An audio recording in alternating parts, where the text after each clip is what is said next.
Salam Bapak Ibu dan adik-adik sekalian, jumpa lagi dengan kami, Pak Erwin dengan Ibu Dunga. Kali ini kami juga akan membagikan firman Tuhan yang pastinya akan memberkati kita semua. Tapi sebelum kita dengar firman Tuhan, kita berdoa dulu ya. Kita berdoa ya. Kami bersyukur Tuhan, kami boleh mendengar kembali firman Tuhan. Bagi semua pemirsa yang mendengar firman ini, biarlah firman ini menegur dan menguatkan kami semua, dan kami semakin mengenal Tuhan dan semakin hidup sesuai firman Tuhan. Kami menolak segala gangguan serta yang bisa mengganggu kami pertahanan nama Yesus. Biarlah firman Tuhan ini menjadi benar-benar firman Tuhan yang menguatkan kami untuk hidup dalam Tuhan. Kami berdoa dalam nama Yesus. Amin. Amin, puji Tuhan. Kali ini kita mau dengar firman tentang apa nih Pak? Temanya adalah Kristus adalah sahabat kita. Ya, oke. Sebelum kita baca firman Tuhan, mungkin adik-adik pasti di rumah mungkin punya media sosial, punya, kalau orang tua kasih HP atau bapak ibu punya HP, pasti kan biasanya punya media sosial ya. Apakah itu IG, apakah YouTube, apakah Facebook atau TikTok, ya mungkin adalah gitu ya, walaupun nggak semua, mungkin satu dua punya gitu ya. Pasti kan bapak ibu kan punya banyak teman ya di media sosial itu ya, mungkin ada 100 teman, 200 teman, 1000, 2000 dan sebagainya ya, pasti punya gitu ya. Nah, kalau bapak ibu lihat atau adik-adik ya, lihat teman-teman yang ada di media sosial itu, kira-kira teman-teman yang apakah adik-adik terima atau terima pertemanannya atau minta berteman, kira-kira orang-orang seperti apa ya? Apakah seumuran, ataukah lebih tua, ataukah teman sekolah, atau teman bukan sekolah, atau ya siapa aja gitu ya? Mungkin beda-beda gitu ya.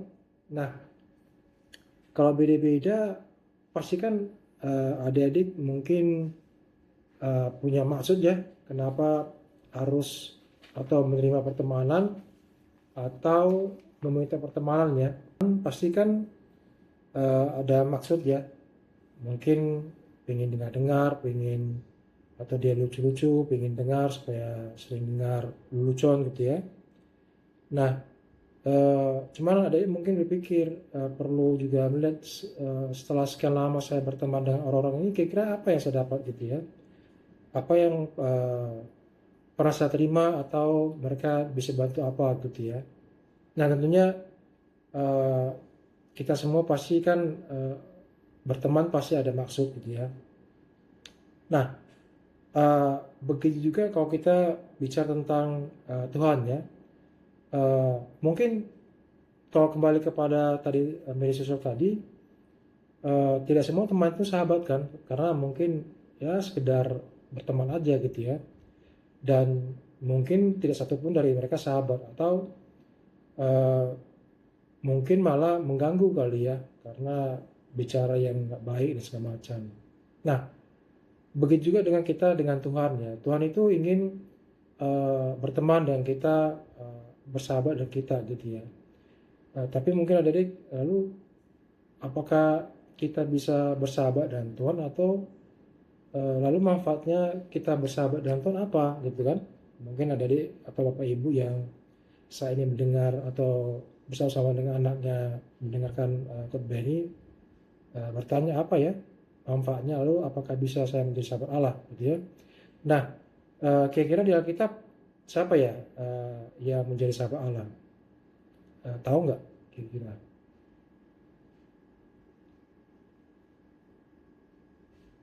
Oke, mungkin pernah dengar Abraham kan? Nah, Abraham itu adalah sahabat Allah gitu ya, dan karena sahabat Allah eh, dekat dengan Tuhan, Tuhan tuh menceritakan apa, membesarkan, berbicara dengan Abraham apa yang menjadi rencananya gitu ya. Contohnya adalah di Kejadian 18 ayat 22 sampai 33. Baca. Kejadian 18 ayat 22 sampai 33. Lalu orang-orang itu meninggalkan tempat itu dan berjalan ke Sodom. Tetapi Abraham masih tetap berdiri di hadapan Tuhan. Abraham datang mendekat dan berkata, "Apakah engkau akan melenyapkan orang benar bersama orang fasik? Bagaimana kalau ada 50 orang benar dalam kota itu? Apakah engkau akan melenyapkan tempat itu dan tidak mengampuni demi ke-50 orang benar yang ada di dalamnya? Tidak mungkin engkau berbuat demikian, membunuh orang benar bersama orang fasik, sehingga orang benar disamakan dengan orang fasik. Itu tidak mungkin bagimu. Bagaimana mungkin hakim seluruh bumi tidak berlaku adil?" Tuhan berfirman, "Jika aku menemukan 50 orang benar dalam kota Sodom, aku akan mengampuni seluruh tempat itu demi mereka." Abraham menjawab, "Sesungguhnya aku telah memberanikan diri berkata kepada Tuhan, walaupun aku ini debu dan abu. Bagaimana kalau berkurang 5 orang dari 50 orang benar itu? Apakah engkau akan memusnahkan seluruh kota itu karena 5 orang itu?" Firman-Nya, "Aku tidak akan memusnahkannya jika aku menemukan 45 di sana." Abraham melanjutkan lagi perkataannya kepadanya, "Bagaimana kalau 40 yang ditemukan di sana?" Firman-Nya, "Aku tidak akan berbuat demikian demi yang 40 itu." Kata Abraham, "Janganlah kiranya Tuhan murka jika aku berkata sekali lagi, 'Bagaimana kalau 30 yang ditemukan di sana?'" Firman-Nya, "Aku tidak akan berbuat demikian jika aku menemukan 30 di sana." Abraham berkata, "Sesungguhnya aku telah memberanikan diri berkata kepada Tuhan, bagaimana kalau 20 yang ditemukan di sana?" Firman-Nya, "Aku tidak akan memusnahkannya demi yang 20 itu." Kata Abraham, "Janganlah kiranya Tuhan murka jika aku berkata lagi sekali ini saja. Bagaimana kalau 10 yang ditemukan di sana?" Firman-Nya, "Aku tidak akan memusnahkannya demi yang 10 itu." Lalu Tuhan pun pergi setelah ia selesai berfirman kepada Abraham, dan Abraham kembali ke tempat tinggalnya. Ya, di pembacaan itu jelas Abraham dan Allah diskusi gitu ya. Nah, memang kalau kita dekat dengan Tuhan, kita bisa seperti itu, berbicara dengan Tuhan ya, Tuhan juga berbicara dengan kita gitu kan. Jadi pertama, kedua, Tuhan menceritakan atau memberitahukan apa yang Tuhan lakukan kepada sahabatnya. Nah, bayangkan kalau adik-adik punya sahabat yang tahu semua apa terjadi, cerita gitu ya, tentu senang kan. Makanya kenapa kita perlu bersahabat dengan Allah, karena kita akan tahu apa isi Tuhan, dan Tuhan akan bercerita kepada kita apa yang akan dilakukannya gitu, dan yang akan dilakukannya tentang masa depan gitu ya. Jadi kita lebih dahulu tahu daripada orang lain. Nah, jadi apakah cuman Abraham saja sahabat Allah gitu ya?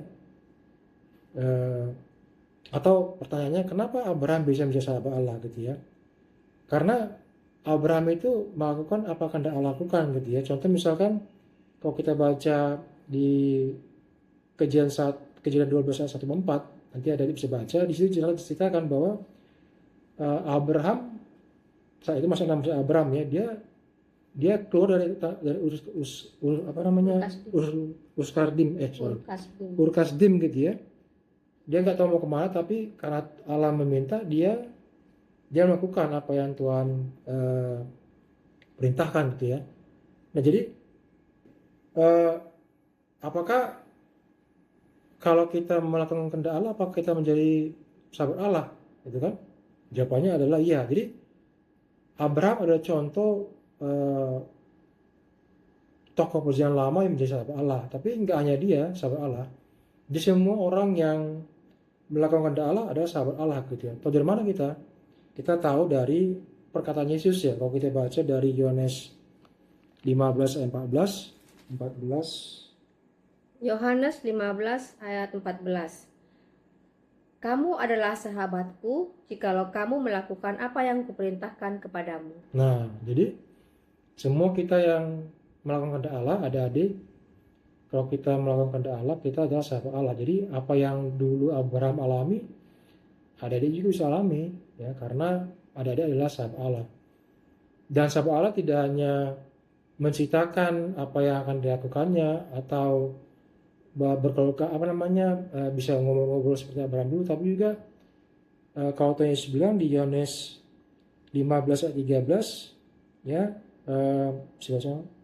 Yohanes 15 ayat 13. Tidak ada kasih yang lebih besar daripada ini, yakni seseorang memberikan nyawanya demi sahabat-sahabatnya. Nah, Yesus itu memberikan nyawanya kepada sahabat-sahabat kita. Tahu dari mana kita? Karena Yesus sudah mati di kayu salib menebus dosa kita. Jadi kita ini adalah orang-orang beruntung. Kenapa? Karena kita punya sahabat yang sudah mati bagi kita. Waktu kita terima dia sebagai juru selamat, kita selamat. Dan dengan demikian kita menjadi sahabatnya Allah, sama seperti Abraham dahulu gitu ya. Nah, dia adik, kalau adik sudah terima Kristus, maka adik perlu selalu melakukan kehendak Tuhan. Karena adik waktu terima Kristus sebagai juru selamat, adik sudah menjadi sahabat Allah dan tinggal melakukan apa yang Tuhan minta gitu. Jadi kita mempunyai hal istimewa waktu kita terima Kristus, kita menjadi sahabat Allah gitu, dan kita melakukan kehendaknya. Jadi kesimpulannya adalah bagi kita semua yang telah menerima Kristus secara tebus, kita perlu selalu berjalan menurut kehendak Allah supaya kita juga bisa menikmati apa yang dahulu Abraham bisa nikmati, bisa berkawan dengan Allah, tahu isi hati Allah, tahu rencananya bahkan sebelum orang lain tahu gitu ya. Baik, kita akan tutup ibadah kita, namun sebelum kita tutup, kita akan berdoa bagi adik-adik atau bagi orang tua ataupun siapa saja mungkin mendengarkan firman Tuhan ini, ya, bahwa Kristus datang ke dunia, mati di kayu salib supaya apa? Supaya semua orang yang berdosa yang mau menerimanya sebagai Tuhan selamat akan diselamatkan, supaya nanti dibangkitkan pada akhir zaman. Jadi bagi Bapak Ibu yang atau adik-adik yang mau menerima Kristus, mungkin kita bisa berdoa sama-sama. Kita berdoa ya. Terima kasih Tuhan atas firman Tuhan. Kami mengakui bahwa kami bersalah, berdosa di hadapan Tuhan. Karena itu kami mau menerima pengampunan oleh pengampunan Kristus di kayu salib, dan tidak berhenti saja kami menerima Yesus Kristus sebagai Tuhan Selamat. Bapak Ibu atau adik-adik, silakan ulangan doa saya. Tuhan, ampuni dosa kami, ampuni dosa saya, ampuni segala kesalahan saya. Saya mengakui dosa saya, Tuhan ampuni dosa saya, dan saya menerima Tuhan Yesus Kristus sebagai Tuhan dan Juru Selamat saya pribadi. Amin. Adik-adik dan Bapak Ibu yang mendengar firman ini, yakinlah waktu Bapak Ibu sudah melakukan mengucapkan doa tadi, Bapak Ibu sudah lari kembali menjadi warga kerajaan surga gitu, menjadi jemaat Allah. Terima kasih, kita akan tutup ibadah ini. Terima kasih Tuhan, kami percaya Tuhan akan meteraikan firman ini, dan kami menjadi pelaku firman, menjadi sahabat Allah, dan berkawan kerap dengan Allah, dan mengetahui kehendak Allah, bahkan sebelum orang lain mengetahuinya. Kami berdoa hanya dalam Tuhan Yesus. Amin.